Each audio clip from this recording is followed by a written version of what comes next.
Hello friends, good morning. Welcome to our channel target with Lalan Sharma. तो आज विद्यार्थी हम लोग क्लास 12th का यूनिट 3 पढ़ेंगे, मूविंग चार्जेज एंड मैग्नेटिज्म। तो आइए देखते हैं पहला हेडिंग, मैग्नेटिक फील्ड। तो मैग्नेटिक फील्ड विद्यार्थी वो कैसे उत्पन्न होता है ये हम सब देखेंगे। मैग्नेटिक फील्ड मतलब कोई मैग्नेट है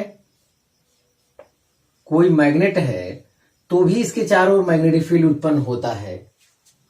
कोई वायर है, करंट कैरिंग वायर है, तो भी इसके चारों ओर मैग्नेटिक फील्ड उत्पन्न होता है। या कोई चार्ज जो है यूनिफॉर्म रूप से मोशन कर रहा है तब भी मैग्नेटिक फील्ड उत्पन्न होता है। तो ये सब कई कारण हैं जिसके कारण मैग्नेटिक फील्ड उत्पन्न होता है।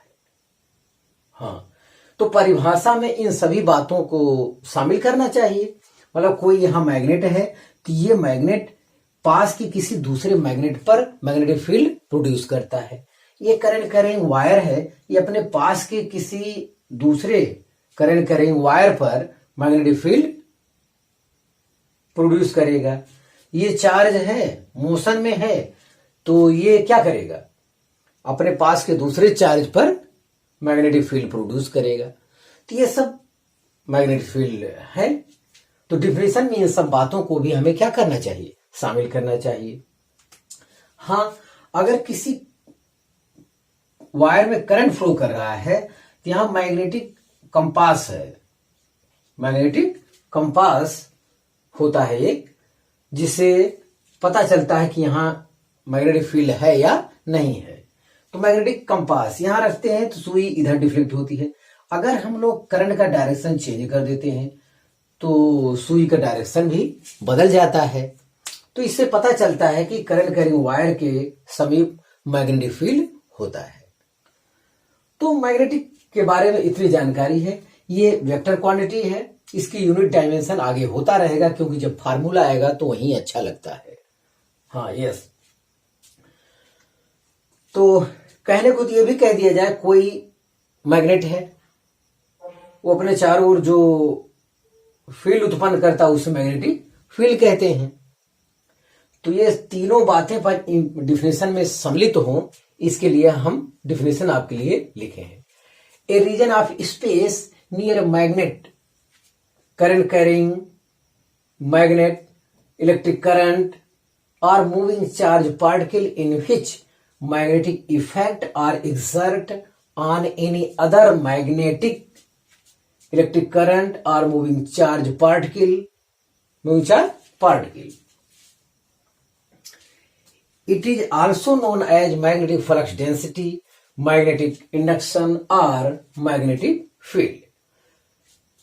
तो मतलब ये मैग्नेट है, ये अपने समीप के दूसरे मैग्नेट पर मैग्नेटिक फील्ड प्रोड्यूस करता है।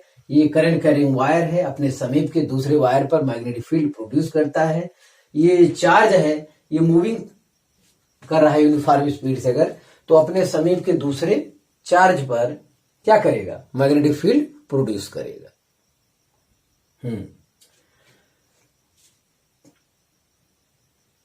हाँ, मैग्नेटिक इफेक्ट डालता है। मैग्नेटिक इफेक्ट ये अपने समीप के दूसरे मैग्नेट पर मैग्नेटिक इफेक्ट डालता है और ये अपने समीप के दूसरे वायर पर मैग्नेटिक इफेक्ट डालता है। ये चार्ज अपने समीप के दूसरे चार्ज पर मैग्नेटिक इफेक्ट डालता है।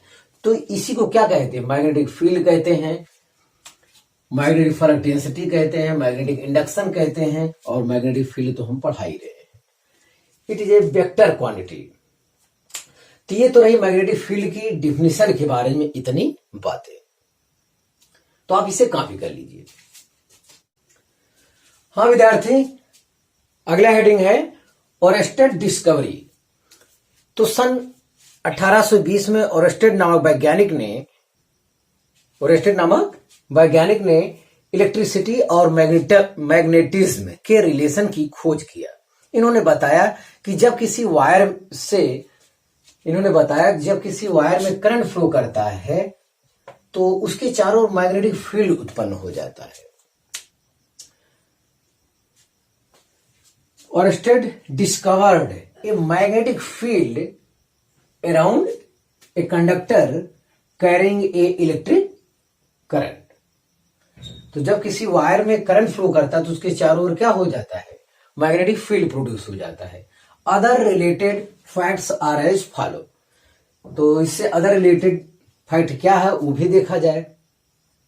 तो आपको केवल इतना जानना है कि जब कोई वायर है उसमें करंट फ्लो करता है तो उसके चारों ओर मैग्नेटिक फील्ड प्रोड्यूस हो जाता है।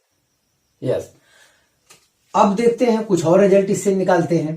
तो अगर कोई मैग्नेट है, अगर कोई मैग्नेट रेस्ट पे है तो ये अपने चारों ओर क्या करता है, मैग्नेटिक फील्ड प्रोड्यूस करता है। जबकि कोई चार्ज अगर रेस्ट पे है, ये भी रेस्ट पे है, चार्ज अगर रेस्ट पे है तो अपने चारों ओर क्या करता है, इलेक्ट्रिक फील्ड प्रोड्यूस करता है। ये मैग्नेटिक फील्ड प्रोड्यूस करता है रेस्ट पे, और चार्ज अगर रेस्ट पे है तो इलेक्ट्रिक फील्ड प्रोड्यूस करता है। ये आपको जानना है।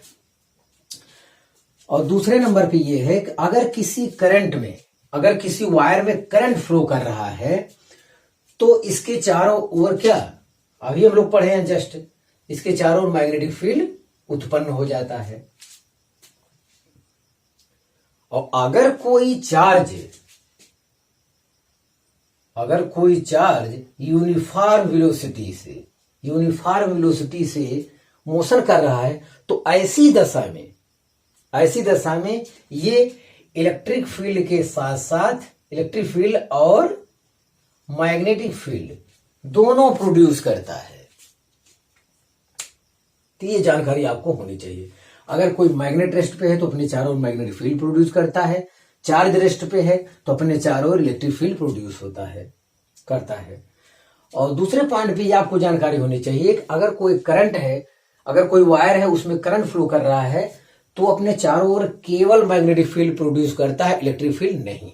जबकि अगर कोई चार्ज यूनिफॉर्म स्पीड से मोशन कर रहा है तो वो इलेक्ट्रिक फील्ड और मैग्नेटिक फील्ड दोनों प्रोड्यूस करता है। एक फैक्ट और आपके पास है, अगर कोई चार्ज एक्सेलरेटेड मोशन करता है, मतलब चार्ज जो है उसका वेलोसिटी अनियमित है, कम ज्यादा है, उसमें एक्सेलरेशन है, ऐसी दशा में इलेक्ट्रिक और मैग्नेटिक फील्ड तो प्रोड्यूस करता ही है, उसके साथ ही इलेक्ट्रोमैग्नेटिक वेव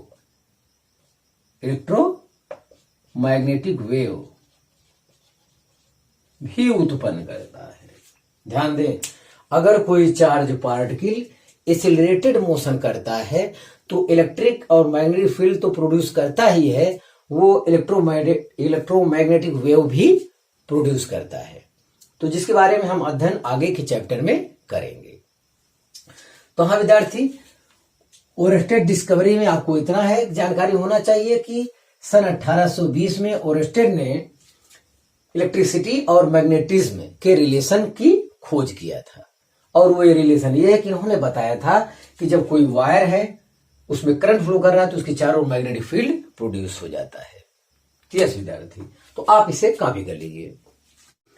हाँ विद्यार्थी, अगला हेडिंग है, बहुत जरूरी हेडिंग है, बायो सेवर्ट्स लॉ। ये बायो सेवर्ट लॉ लिखा है, जैसे टी साइलेंट है यहाँ पे, बायो सेवर्ट्स लॉ। ये दो लोग हैं, ये जानकारी होना चाहिए। तो बायो सेवर्ट ने बताया जब कोई करंट कैरिंग वायर है और इससे स्मॉल आर दूरी पर एक पॉइंट पी है, तो इससे करंट एलिमेंट के कारण यहां पे मैग्नेटिक फील्ड कैसे प्राप्त किया जाएगा ये इन्होंने बताया है। करंट के एक छोटे से पार्ट के कारण कैसे यहां पे इलेक्ट्रिक फील्ड फाइंड किया जाएगा ये बताया है। तो ध्यान दें, तो current element is a vector quantity, बहुत जरूरी है करंट एलिमेंट को समझना। आइडियल वेक्टर, ये करंट एलिमेंट है, करंट एलिमेंट। हाँ, तो current element is a vector quantity. तो ये इतनी दूरी अगर हमारा डीएल लेंथ है और करंट इस डायरेक्शन बह रहा है तो आई डीएल हो जाएगा करंट एलिमेंट। ध्यान दें, डीएल वेक्टर करंट के डायरेक्शन में ही आपको हमेशा लेना है। डीएल वेक्टर करंट के डायरेक्शन में हमेशा आपको लेना है। तो इससे स्मॉल आर दूरी पर एक छोटे से लेंथ के कारण अगर यहाँ पे मैग्नेटिक फील्ड प्रोड्यूस करना है तो जाहिर है मैग्नेटिक फील्ड भी क्या होगा, छोटा होगा। ध्यान दें, according to Biot Savart's law, magnetic field at point P due to the current element IDL depends upon the following factors. हाँ, आइडियल के कारण। तो करंट एलिमेंट मतलब आइडियल करंट एलिमेंट एक वेक्टर क्वांटिटी है। तो करंट तो स्केलर क्वांटिटी है, इसे वेक्टर में कैसे बदला जाए? बायो-सेवर्ट ने सोचा कि एक ही रास्ता इसका है कि डीएल को अगर वेक्टर कर देते हैं तो डीएल ये डिस्प्लेसमेंट हो जाएगा, छोटा लेंथ, और करंट के डायरेक्शन ले लेते हैं तो ये टोटल हमारा क्या हो जाएगा, वेक्टर क्वांटिटी। अब हम इसे कह सकते हैं। तो अब हमारा ये हो गया क्या, current element is a vector quantity. ये आपकी जानकारी में होना चाहिए। यस, तो करंट एलिमेंट के कारण यहां पर जो मैग्नेटिक फील्ड होगा वो निम्न फैक्टर पर डिपेंड कर रहा है। तो पहला है कि डीबी, यहां पे जो मैग्नेटिक फील्ड प्रोड्यूस होगा वो प्रोपोर्शनल होता है क्या, I, current flow through the conductor. तो it is proportional to current I flowing through the conductor. हाँ, तो मैग्नेटिक फील्ड जो यहां प्रोड्यूस होगा वो वायर में बहने वाले करंट के क्या होगा, प्रोपोर्शनल होगा। अगर यहाँ पे ज्यादा करंट फ्लो, जितना ज्यादा करंट फ्लो करेगा, इनका कहना है यहाँ पे उतना ज्यादा मैग्नेटिक फील्ड प्रोड्यूस होगा। बिल्कुल सही बात है। और दूसरा है डीबी प्रोपोर्शनल डीएल। इनका कहना है कि यहां पर जो मैग्नेटिक फील्ड प्रोड्यूस होगा ये डीएल के भी क्या होता है, प्रोपोर्शनल होता है। एलिमेंटल लेंथ के क्या होता है, प्रोपोर्शनल होता है। इसका क्या मतलब, इसका मतलब यह है कि अगर वायर सीधा ज्यादा रहेगा, जितनी ज्यादा सीधाई में वायर हमको मिलेगा उसके कारण यहां पे मैग्नेटिक फील्ड हमको क्या मिलेगा, ज्यादा मिलेगा। It is proportional to elemental length DL. तीसरा जो डिपेंड करता है एलिमेंटल लेंथ के कारण जो मैग्नेटिक फील्ड होता है वो भी क्या होगा, छोटा ही तो होगा। पूरे वायर के कारण निकाल नहीं रहे हैं, पूरे वायर के लिए जो लास्ट में आएगा उसका इंटीग्रेशन कर दिया जाएगा, लिमिट लगा दिया जाएगा, तो इंटीग्रेशन उतना झेल लेता है और पूरे जहां से जहां तक आपको चाहिए वहां लास्ट में मिल जाता है। बहरहाल जो हमें क्या करना है बायो-सेवर्ट की सहायता से, बायो-सेवर्ट ने जो बताया है करंट एलिमेंट के कारण यहाँ पे मैग्नेटिक फील्ड प्रोड्यूस करना है, एक छोटे से भाग डीएल, इतने के कारण। चलिए, और तीसरा इन्होंने कहा है dB proportional sine theta. DB proportional sine theta,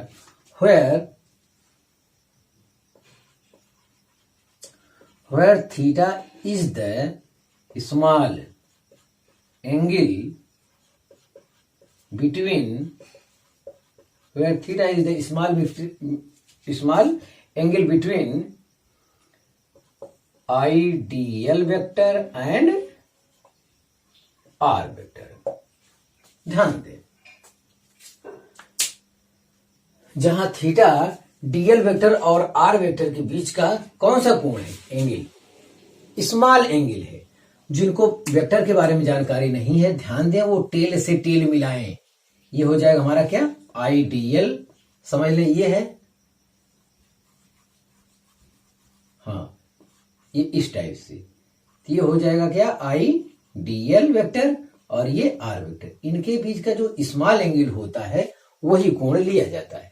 एक एंगल ये भी है, ये वाला कोण वेक्टर में नहीं लिया जाता है। ध्यान दें, where theta is the small angle between I DL vector and R vector, मतलब डीएल वेक्टर और आर वेक्टर के बीच का कोण थीटा है। और ध्यान दें, डीएल वेक्टर जो है हमेशा करंट के डायरेक्शन में लिया जाएगा, चाहे जैसे आप फिगर बनाए, उससे नहीं मतलब है। तो यहां पर जो मैग्नेटिक फील्ड प्रोड्यूस होगा, ये करंट एलिमेंट के साथ जो एंगल बनाएगा उसी के साइन के थीटा के क्या होता है, प्रोपोर्शनल होता है। It is proportional to sine of angle theta, where theta is small angle between ideal vector and R vector, या ये भी कह सकते हैं DL vector and R vector. एक चौथा है dB proportional 1/r², dB proportional 1/r²। तो it is inversely proportional to distance r² के।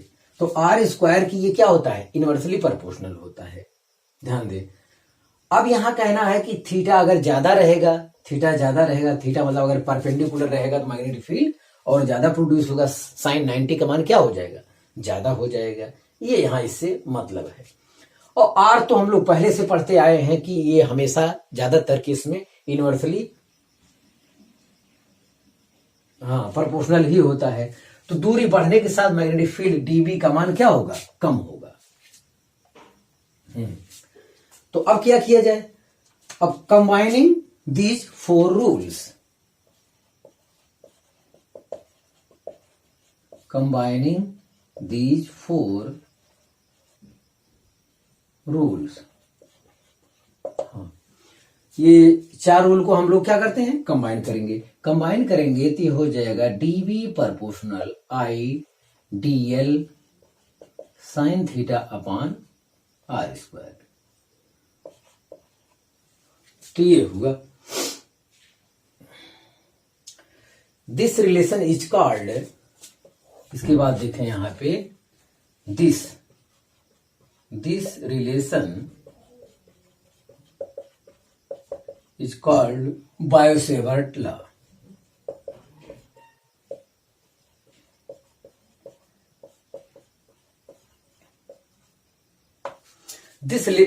यही relation, this relation is called Biot-Savart law.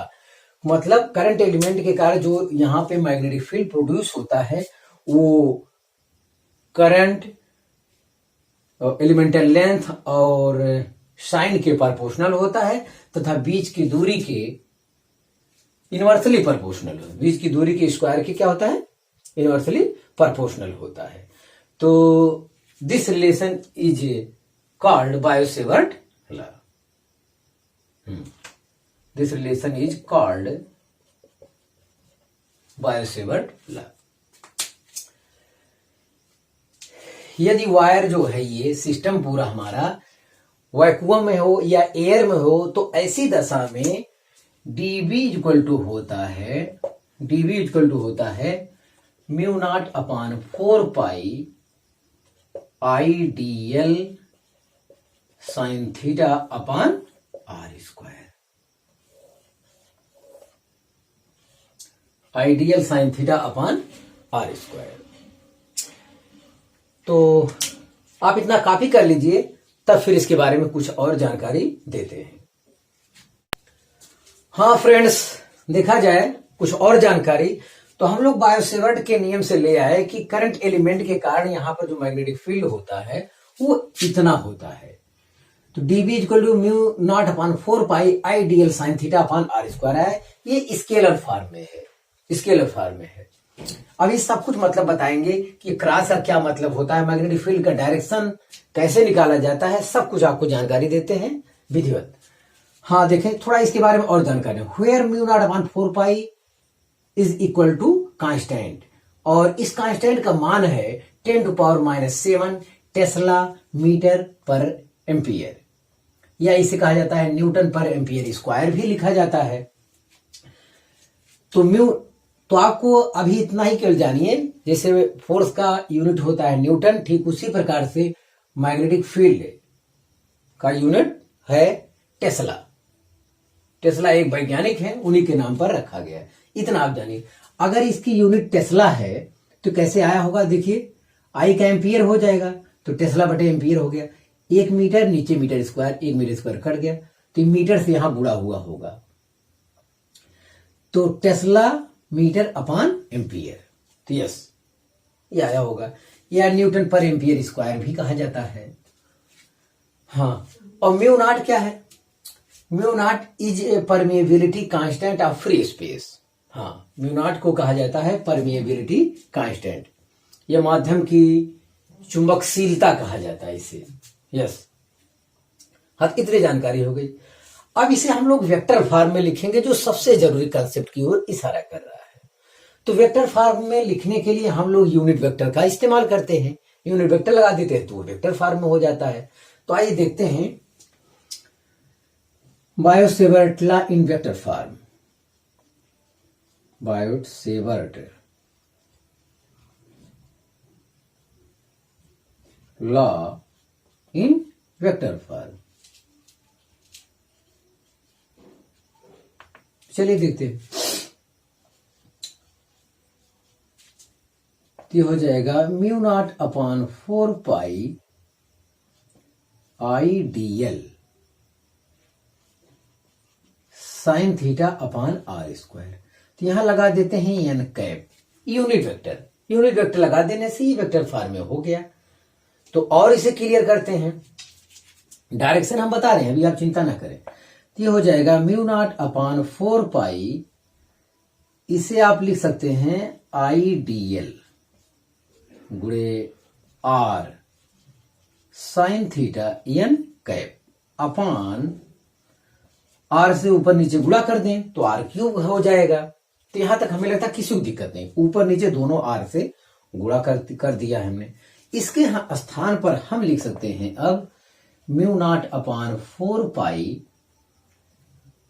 I D L vector cross R vector upon R cube D B vector बराबर। तो ये रहा आपका vector form में। Yes, हाँ, आप चाहे तो यहां पे देख लें, ये हम लोग जानते हैं I D L vector cross R vector. Vector A cross vector B बराबर क्या होता है, A B sine theta N cap. I D L A B sine theta N cap. आप देखिए इतने के स्थान पे हमने क्या लिखा है, देखिए I D L into R sine theta N cap. इसी के स्थान में क्या लिखा है, ये लिखा है। यस, हाँ, तो बायोट-सेवर्ट नियम, बायोट-सेवर्ट लॉ, ये वेक्टर फॉर्म में यहां पे लिखा गया है। तो ध्यान दें, ये होता है कि जो डीवी वेक्टर है, dv vector is perpendicular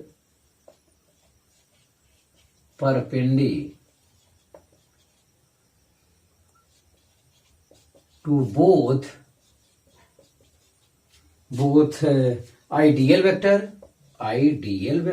and r vector. तो जो मैग्नेटिक फील्ड dv है वो जो है आइडियल वेक्टर और r वेक्टर दोनों के क्या है, परपेंडिकुलर है। अब इसे यहां वेक्टर फॉर्म में और समझने की जरूरत है। ध्यान दें, अब जो बचा खुचा इसमें है बायोट-सेवर्ट के नियम में, वो केवल और केवल डायरेक्शन है। तो डायरेक्शन हम अभी आगे पढ़ा रहे हैं आपकी किताब में जो विधि दिया उस विधि से। तो पहले आप देखिए एस.सी. वर्मा की बुक में जो दिया रहता है, बिना किसी नियम कानून के, दाएं बाएं हाथ से कोई लेना देना नहीं है। बस एक आप जानिए, आप दाहिना हाथ लीजिए और करंट के डायरेक्शन में चलिए। करंट के डायरेक्शन में चलिए, कभी गलती नहीं होगा। हमने किसी नियम का कभी प्रयोग किया ही नहीं और हमेशा आंसर हमको ठीक मिला है, कहीं कोई आज तक दिक्कत नहीं हुई। तो आप दाहिना हाथ लीजिए और ये अंगुली वो करंट की ओर ले जाइए। करंट अगर इधर बह रहा है तो यहाँ पे एक मैग्नेटिक फील्ड अगर आपको फाइंड करना है तो ये क्या होगा, वर्टिकली डाउनवर्ड होगा या वर्टिकली अपवर्ड होगा, ये आपको बताना है। तो चलिए करंट के डायरेक्शन में चलते हैं। तो करंट के डायरेक्शन में चलते हैं तो देखिए अंगूठा क्या है, अंदर की ओर जा रहा है। तो ये क्रॉस चिन्ह हमें बताता है, क्रॉस चिन्ह कहीं रहे तो इसका मतलब होता है vertically downward, vertically downward, vertically downward. तो इसका मतलब यहां पे मैग्नेटिक फील्ड डीबी जो होगा वो वर्टिकली बोर्ड के परपेंडिकुलर अंदर की ओर होगा, बोर्ड के परपेंडिकुलर अंदर की ओर होगा, वर्टिकली डाउनवर्ड कहा गया है। यस, अगर कोई कहे नहीं हमें यहां ज्ञात करके बताइए, हमारा डेरिवेशन वगैरह सब कुछ क्लियर हो गया है, वेक्टर फॉर्म में भी क्लियर हो गया। अब जो हम चर्चा कर रहे हैं हल्की सी, वो हम डायरेक्शन के बारे में, मैग्नेटिक फील्ड का डायरेक्शन जो सबसे कीमती है।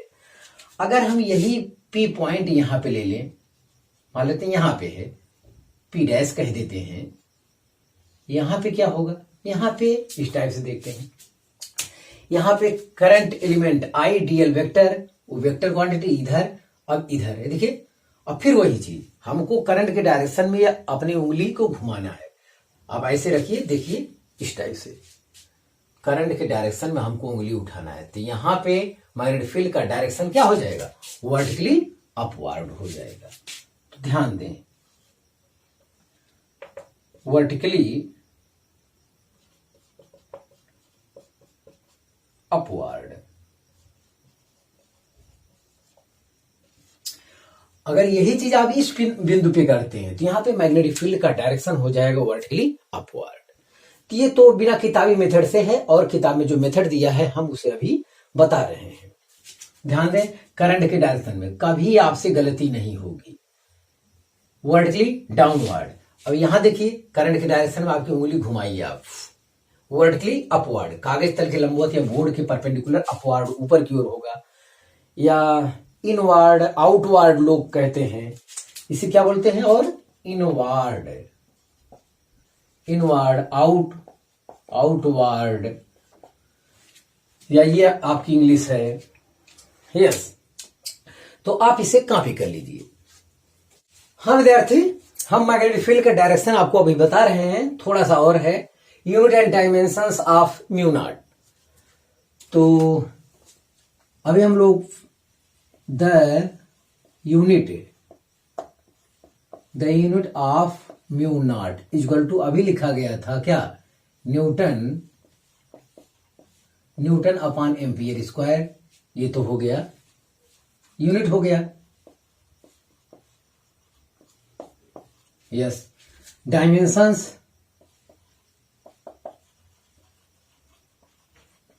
Dimensions of mu naught equal to, force का डायमेंशंस लिखेंगे ऊपर m(L)(T)⁻², नीचे एम्पियर स्क्वायर। इसको जब हम एक में करेंगे कि आ जाएगा m(L)(T)⁻², 1⁻²। फोर्स की यूनिट होती है, डायमेंशन होता है m(L)(T)⁻²। तो ये चीज है। हाँ विद्यार्थी, ये म्यू नॉट के बारे में बोर्ड में जरूरत लग सकता है, इसलिए हम यहां बता दिए हैं। और इसी से रिलेटेड एक और हेडिंग है, relation between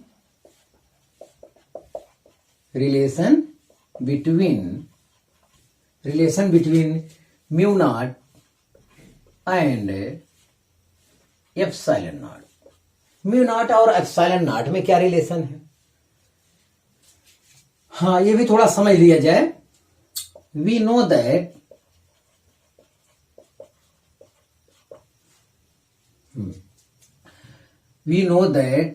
mu naught upon 4 pi is equal to होता है 10⁻⁷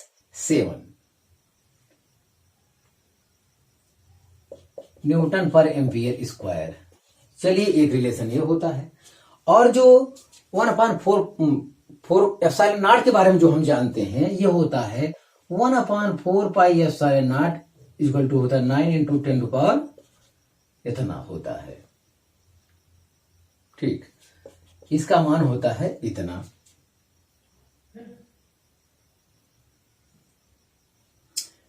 तो इसका जो फार्मूला होता है 1/4 pi epsilon naught Q1 Q2 upon R²। Unit अगर कोई लिखना चाहे तो न्यूटन मीटर स्क्वायर बटे coulomb square, newton metre square upon coulomb square. तो ये चीज है, यहां से यूनिट लिख सकते हैं। बहरहाल, डिवाइडिंग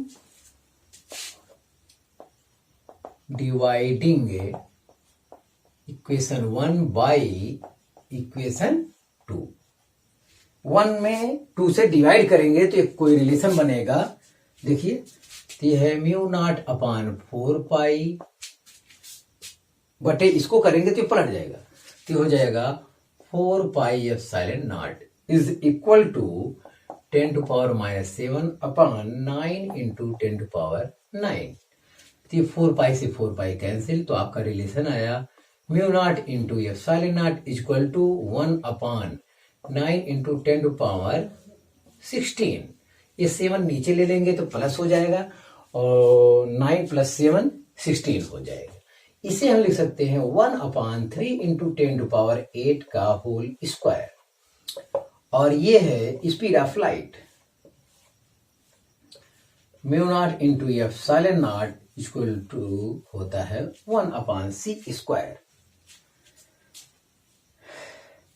या c² इक्वल टू लिख सकते हैं 1/म्यू नॉट इंटू एप्सिलॉन नॉट, या c इक्वल टू लिख सकते हैं 1/√म्यू नॉट इंटू एप्सिलॉन नॉट। तो ये भी रिलेशन होता है, जानना चाहिए, बुक में दिया रहता है, बोर्ड वाले लड़कों के लिए जरूरत लग सकता है, तो आप इसे कॉपी कर लीजिए।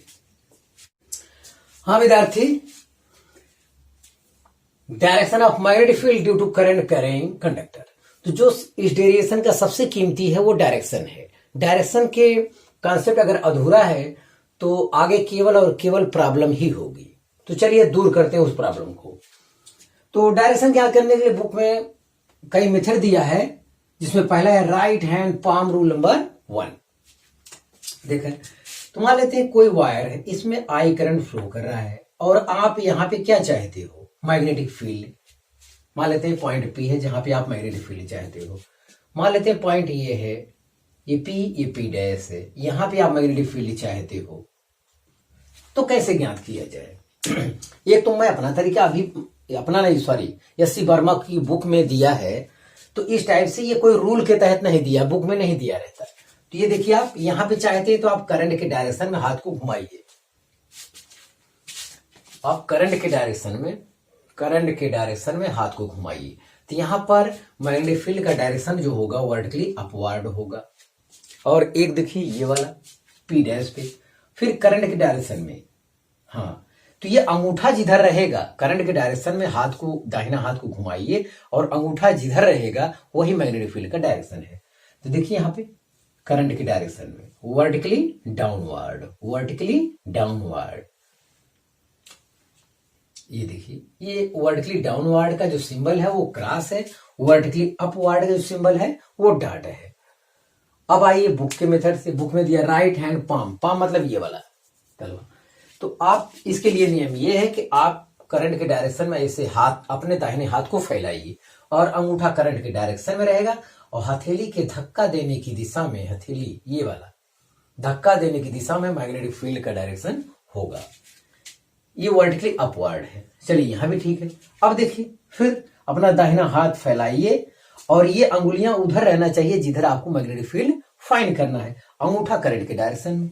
अब देखिए, अंगूठा करंट के डायरेक्शन में, ये अंगुलियां उधर हैं जिधर हमें मैग्नेटिक फील्ड फाइंड करना है।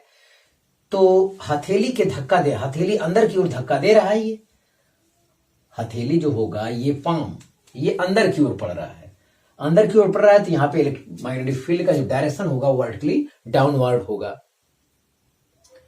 परपेंडिकुलर इनवर्ड, ये आउटवर्ड कहते हैं। यस, तो ये हो गया right hand palm rule number 1।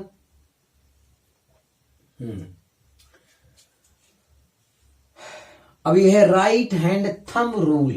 Right hand thumb rule सब एक ही जैसे हैं। राइट हैंड थंब रूल में ये कह रहा है कि ये वायर है, यहां से मैग्नेटिक फील्ड, यहां से करंट फ्लो कर रहा है, इसके कारण हमें यहां मैग्नेटिक फील्ड करना है। तो ये कह रहे हैं कि आप जो है इस वायर को पकड़िए, इस वायर को अंगूठा उस डायरेक्शन में करिए जिधर करंट फ्लो कर रहा है। तो आप ऐसे किए, हम यहां देखिए ऐसे किए, ऐसे, तो ये धक्का देने की दिशा में आप मोड़िए, करंट, अंगूठा करंट के डायरेक्शन में करके उंगली को कर्ल कीजिए, मोड़िए। तो मोड़ने के लिए जिधर उठता है वो क्या होगी, मैग्नेटिक फील्ड का डायरेक्शन होगा। तो आप देखिए, ऐसे पकड़ लीजिए वायर को, ऐसे करिए, ये अंगूठा इधर, इसे आप बांधेंगे, जब पकड़ना चाहेंगे इधर मोड़ेंगे कि ऊपर की ओर आ रहा है, तो मैग्नेटिक फील्ड का डायरेक्शन यहां हो जाएगा। और यहां पे वायर को जब ये पकड़ेंगे, उंगली दबाएंगे, तो ये अंदर की ओर दबाएंगे, मोड़ेंगे तो अंदर की ओर। तो ये जो धक्का देंगे वो अंगुली अंदर की ओर होगी। यहां पे मैग्नेटिक फील्ड का डायरेक्शन क्या होगा, अंदर की ओर होगा। चलिए, उससे ज्यादा जरूरी है Maxwell right handed screw rule. Yes, हाँ, तो अभी हम लोग जस्ट पढ़े हैं बायोसेवर्ट लॉ में, ये करंट एलिमेंट आया था। करंट एलिमेंट आया था, मान लेते हैं ये है आइडियल वेक्टर, इस डायरेक्शन में करंट फ्लो करता है। ये आर डिस्टेंस पे ये पॉइंट क्या था, पी था।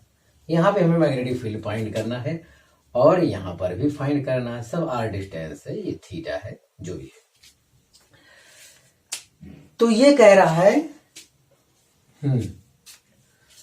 हमें यहां फाइंड करना है, तो करंट से हमें इधर चलना चाहिए। पेंच को आप घुमाइए, पेंच को ऐसे घुमाइए, ऐसे चलना है। यहां पे फाइंड करंट एलिमेंट आइडियल हो गया, और इधर चलिए, तो ये क्या होगा, यहां फाइंड करना है।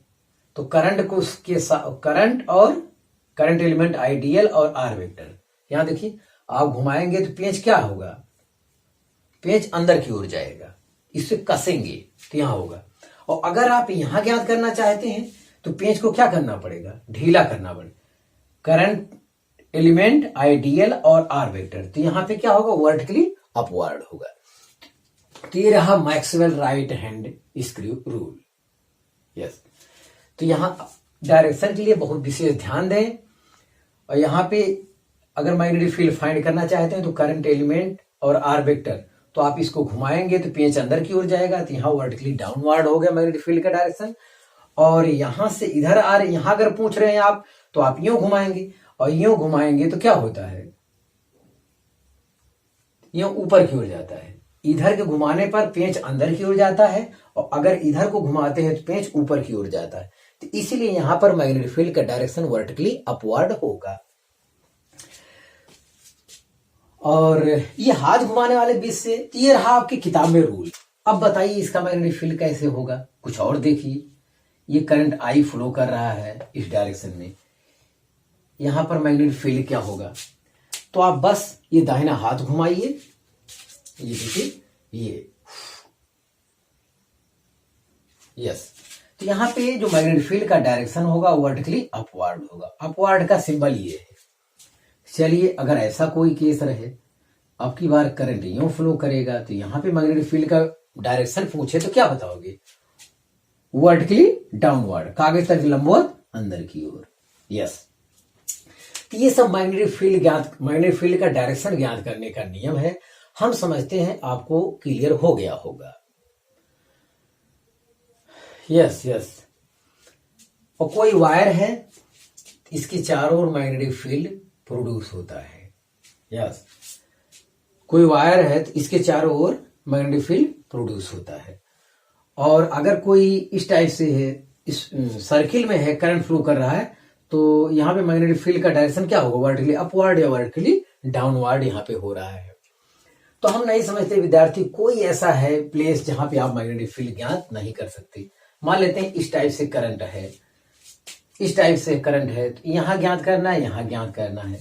कुछ भी वो आपको अपने नियम को नहीं छोड़ना चाहिए। आप देखिए यहाँ पे मैग्नेटिक फील्ड, यहां पे बताना है, और यहाँ पे मान लेते हैं ऐसा फिगर है, तो आप क्या करेंगे, ये देखिए, ये करंट के डायरेक्शन में उंगली को मोड़िए, वर्टिकली डाउनवर्ड, तो वर्टिकली डाउनवर्ड हो रहा है, तो ये क्रॉस हो जाएगा।